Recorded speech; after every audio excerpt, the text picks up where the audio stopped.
Do you remember being in elementary school and being asked the question? You know, the question. What's your favorite subject in school?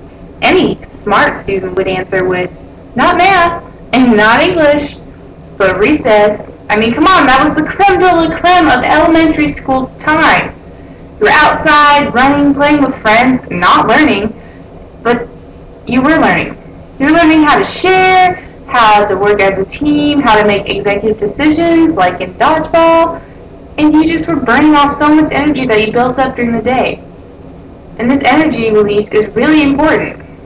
There's a problem going on today in our schools. Kids aren't able to go outside and run like we were.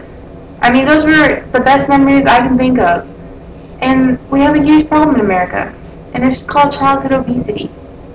Childhood obesity is a serious medical condition that can lead to premature development of adult diseases and disorders, mental problems, and it is all influenced by environmental problems, behavioral acts, and genetics.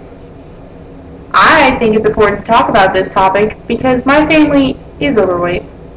When I was 12, my twin brother had to go get his triglycerides checked because he had diabetes, and it was really scary. I didn't understand it, he didn't understand it. We were supposed to be outside playing basketball, and we were in the doctor's office waiting on blood work. I have made the choice in my life to try and be a healthier person so that I can be an example to others to include healthy habits in their lives, because it's that important to me. Because if you're healthy, you're happy. You don't spend time worrying about how you look and how others act or what they say towards you. And it's not all physical appearance, it's mental feelings and just general health.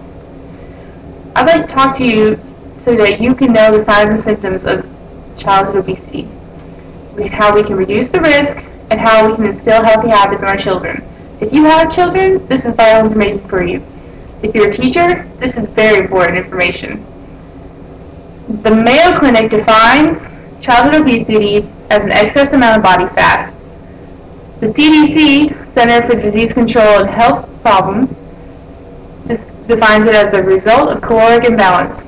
Often doctors use a modified BMI scale to determine if a child is overweight. The Mayo Clinic defines that BMI reading as being overweight if it is 20% higher than the normal range for a child of your height and your age. So, let me ask you, do you remember being on the playground? Do you remember having to, use an inhaler or stop playing because you just couldn't breathe? Children today do, because they're developing premature diseases and disorders that don't affect people until they're in their 40s, 50s, and 60s. These kids are like 6, and they're developing asthma, high cholesterol, high blood pressure, diabetes. And these are all defining symptoms and signs that your child may be in these numbers of children that are growing with childhood obesity, according to the Mayo Clinic.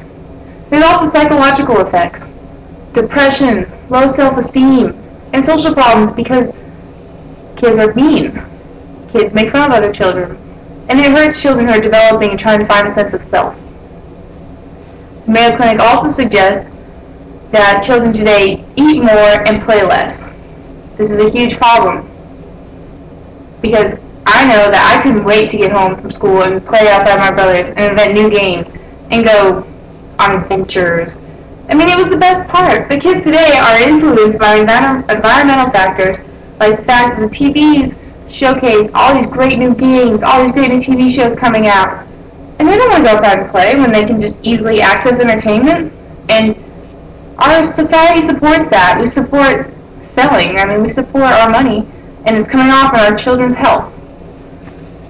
And it's a real shame because we want our children, these are our, for lack of a better word, these are our babies. Nobody messes with our children, and here we are letting them go. Behavioral facts also increase your chances of childhood obesity when you're a child because you aren't used to portioning and you just eat chips all day.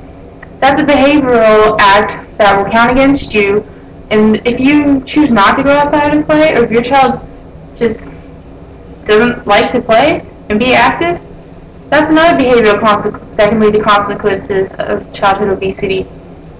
Another cause of childhood obesity are genetics. It's really rare, but according to the Mayo Clinic, that some children may be genetically predispositioned to being heavier set. Again, it is rare.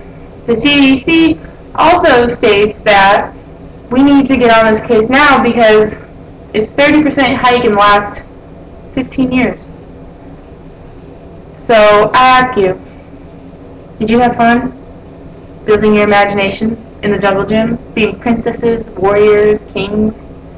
Because sometimes some of our kids can't even get in the jungle gym.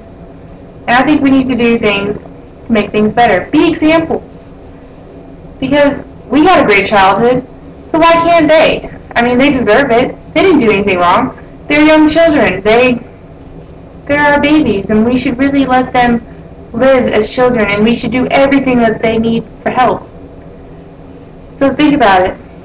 You took your walk in your shoes. Would you take a walk in theirs?